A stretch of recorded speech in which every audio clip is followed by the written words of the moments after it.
Hi, everyone. Welcome to Oh, the Places You'll Work. This is the third episode of the podcast, and we're thrilled today to have Jaela Caston with us. Jaela is a San Francisco native. She attended Lowell High School, where she was the volleyball captain. She started off her scientific journey studying psychological brain science at University of California, Santa Barbara. And now she is at UCSF, where she's a PhD candidate. And she is investigating the crosstalk between neural and immune cells in the developing brain. And we will hear more about that from her. And she's also involved in a number of access programs outreaching to help increase diversity and create access for underserved communities to be more represented at UCSF and particularly in the STEM areas. So welcome, Jaela. We're very excited to have you here today. Hello, nice to be here. Awesome to have you. Thank you for talking with us today and learning more a bit about you. So we're going to start off with some rapid fire questions. These are just short answers just to get a little bit of knowledge about you and your background. So first off, what are you surprisingly good at? Ooh, I think I'm surprisingly good at not being embarrassed or not getting embarrassed. Nice. Surprisingly bad at? Oof, I'm surprisingly bad at making a bed. One thing on your bucket list?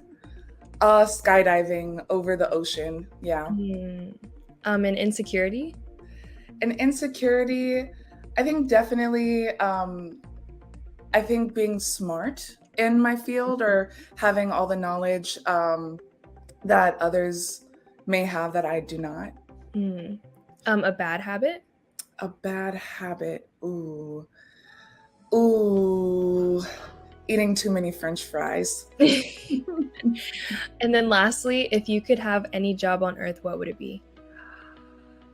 Oh, if I could have any job on earth, I would definitely stay in science. I would like to have my own company. Yeah, working with organoids, which I'll get into a little bit later.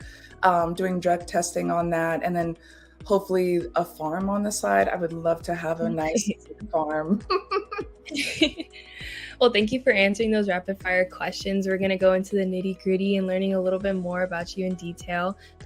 So just to start off, if you could tell us a little bit about your environment growing up, what you enjoyed, things you did, your family, things like that would be great. Yeah, totally. So like Diana mentioned, I am a San Francisco native. I grew up in Bayview, Hunters Point with just my mom. My mom was a single parent, and I lived around the corner from my grandparents, and they were my first best friends. I was always at their house. And yeah, luckily, my mom really instilled in me that I could do anything that I put my mind to, and that I was welcomed in any place, that to not be embarrassed of where I came from, my financial background, being a Black woman, and to just go for it. So she would take me out of Bayview Hunters Point to go to the museums, just different activities all throughout the city. And that really empowered me to really think and feel that I can really accomplish anything. Going off of that, how did you know you truly wanted to be a scientist or you wanted to go this route? When I was younger, I always, the standardized testing, I always did amazing on the science and math part. The grammar and the English, not too well, but the science and the math I was always really great at it, and it just clicked in my head, like a math equation, science just clicked. And so where I'm from, if you're really good at math and science, the only route that people encourage you to go into is becoming a traditional doctor. And even that, people discouraged me from becoming a traditional doctor because I was always told that's not meant for somebody like us or somebody from where I come from. But I always ignored them, and I was like, I'm going to be a doctor anyway. So going into college, I set my mind on becoming a traditional doctor. I wanted to get into sports medicine. And I actually, because of my major going into sports medicine, I had to watch multiple knee surgeries, multiple hip surgeries in person, and I did not like it at all. Like, I don't think I could do traditional doctor, become a kinesiologist, or do kinesiology. And then so that was at my first university, and I transferred from that university because it just wasn't a good fit for me. And I went into Santa Barbara City College. And at this college, or at this time, I realized that I wanted to transfer. The end goal was to transfer into a UC. And they told me that UCs don't have a kinesiology major, because at that point I was thinking of doing like occupational therapy, going into elderly homes and helping them be more mobile. And so when I went to my college counselors telling them my plan and wanting to go to a UC, they said, UCs don't have kinesiology as a major, so you would have to do biology. And I just don't think that you're fit for doing biology, even though I was getting A's in my math classes, A's in my science classes. They continuously discouraged me into doing biology as a major and said psychology would be easier for somebody like me, which is very disheartening. But luckily, because I was convinced in going to the psychology route, but also me being very stubborn and loving science and math still, I focused my psychology coursework in more of the science related field. And that's where I found out that I really love learning about the brain, and not in the traditional psychological aspect, but more so the biological mechanisms of the brain. And then from there, I found out that UC Santa Barbara just changed their major from psychology with a BA to psychological brain sciences as a BS. And I was sold, transferred there, that's how I got into learning that I love learning about the brain. And that's also where I found out about research. I had no idea that research was a career. And basically my professors, who were PIs, principal investigators, they ran labs and they did research. And that's kind of where I learned about this career my junior year of college. And basically you get paid to be curious and ask questions and solve problems. And I just fell in love with that idea. And since then been pursuing research ever since I learned about that. Can you tell us a bit more about, at all those sort of junctures where someone said, biology isn't for you, you need to go towards psychology, or you can only be a doctor, or you can't be a doctor because that's not done by people that come from the Bayview. How did you kind of avoid believing that narrative, and how did you continue to believe in yourself? Yeah, that's a really good question. I think that, of course, it definitely gets to you. And I've definitely suffered imposter syndrome because of this narrative. But I think what really helps me overcome that is positive self-talk to myself, and just telling myself I can do it. And I think just the trajectory of my career shows me that I can. For example, they said that I can't do biology, or it wouldn't be for somebody like me. And as soon as I graduated, I landed 2 jobs, actually, one at UCSF and one at Stanford in a microbiology lab. So it was like, it was just like proof that they didn't really know what they were talking about. And I'm meant to be in this field. But I think, just positive self-talk, having a good community around me as well, that speak positively into me and reinforce that I am meant to be here. I am a good scientist. I am a good student. Yeah, I think that's been really helpful as well. In the early days, when you first discovered that the brain was the aspect of science that you were most pulled toward, what was it that kind of grabbed you about the brain? And tell us 1 or 2 things that maybe early on you learned about the brain that really jazzed you and got you excited to go into that field. Yeah, totally. I remember it exactly. It was actually, like I said, I was really stubborn. So I was like, I'm going to take my science classes. And so I signed up for an anatomy class. And the professor there was also a brain scientist. And she was really into the brain. And I remember during the cadaver labs where we were going into the brain portion of the anatomy class, she said, okay, guys, get ready to hold somebody's soul in your hands, because we were going to hold the brain and learn about the different areas on it. And I was like, okay, that's kind of cool that this is literally somebody's whole, like their thought processes, everything that they're doing is within the brain. I thought that was extremely fascinating. And then she also recommended that I read this book called by Oliver Sacks, The Man Who Mistook His Wife for a Hat. And I love that book. And for those who haven't read it, it's basically Oliver Sacks was a wonderful psychiatrist, or I believe Oliver Sacks was a psychiatrist. I believe he's a psychiatrist. Yeah. Yeah. And so this book was basically a bunch of short stories where people have different anomalies in their brain, where just one portion of their brain was not wired correctly or not working properly. And the title of the book is one story where one man, his brain, I can't remember what part of the brain was not wired correctly, and he could not recognize faces. And so he would see his wife and think that she was a hat, because his brain could not recognize faces. And I just thought that was extremely fascinating, that just one little thing could go wrong and your whole perception is changed. And so, yeah, that's where I started to really, really love learning about the brain and the different mechanisms that go on within our brain. Very cool. Wow. I had also read that book. It was in high school. I love it too. So thank you for mentioning that and spreading the word about that. One thing I think a lot of people would be interested in, including probably me and Diana, would be how does your daily life look like as a PhD student? Like, what are your favorite parts, not so favorite parts, and what does it look like in a day for you? Yeah, totally. I think the reason why I really like research is that every day is different. And I kind of, since I'm designing experiments and designing how to answer a question, I get to basically make the puzzle and then figure out how to solve it.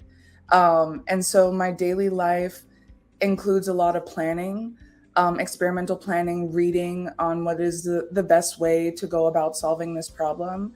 And then doing a lot of hands-on experiments is also my day-to-day life. I actually have to go into the lab after this, and I have 3 experiments that I have to run. But that's just the life of being a scientist. And also, like I mentioned, I'm a diversity outreach officer. So also my day includes reaching out to students, reaching out to their mentors, making sure that everybody's okay with what they need to do. Yeah, going over college essays, not an all in one day, but like, I guess in a week. Some things that I do, facilitate meetings, make sure my team is okay and they're on the same page of what we need to do for the students and our partnerships. But yeah, that's kind of my day-to-day. Yeah. Can you give us an example of an experiment that you might do, like maybe the one you're doing today, or maybe just another one you've done recently? Like what kind of experiment would you do? Yeah, totally. So right now, I guess maybe one of my favorite experiments is that I'm making organoids, which are basically mini organs in a dish. And hopefully in the future, this will replace animal models. So you can test out drug therapies or different things with these little organ models in a dish. And so right now I'm making little brain organoids, and specifically a certain region of the brain, which has a lot of the stem cell capabilities during development. So that is one of my experiments that I do. I make these little brain organoids.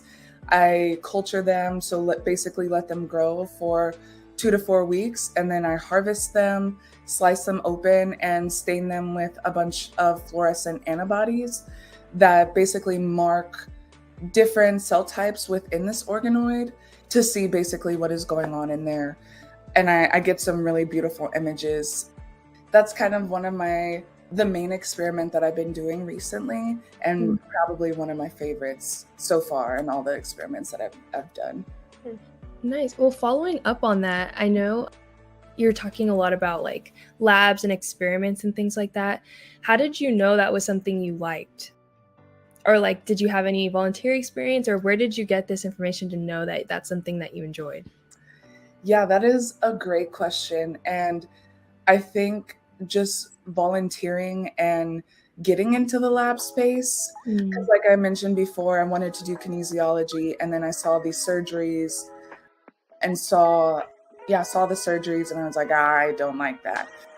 And then when I first got to UC Santa Barbara, I was in a more social psychology lab where I was administering therapies to the underserved community in Santa Barbara. And I loved it. It was very like meaningful work, but it was like, I want to know more about the mechanisms of the brain.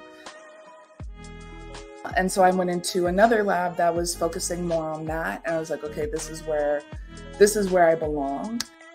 And even now, the lab that I'm in, I had no idea that I was going to be studying this, like the neural and blood vessel immune interaction. Originally, I really wanted to study schizophrenia and other mental health issues and understand the scientific mechanisms of that. But I found this lab, and now I'm here, and I absolutely love it. Well, thank you for mentioning all of that, because I think it's just important to note that you were experimenting on your own too, and just thinking about things that you enjoyed and were able to find that in this journey. And it's just super insightful. Adding on to that, when you're in the lab and something goes wrong or something goes unplanned, how did you handle it, and how did you get out of that? That is also a wonderful question. And I think it was a journey as a Black woman in science, and also coming from just historically marginalized community. I came in thinking I cannot make a mistake. These reagents are so expensive. I cannot waste my PI's money. Like, I need to be absolutely perfect. And it was giving me a lot of anxiety and also depression, because in science, as I continued and progressed in the field, I realized that experimenting means that you're going to make mistakes. It means that sometimes things are not going to work. And I had to learn that by looking at my colleagues that don't come from the same backgrounds as me, and they're them being very casual when they like waste reagents or things do not work. So I had to kind of learn to not be so hard on myself, and when something doesn't work, there's a lot to be learned in that from that experiment that doesn't work. And basically that's also what comes with experimenting in science is troubleshooting, and you can learn a lot from when things don't work and things don't go your way. So it was a journey, but I've just learned to embrace it.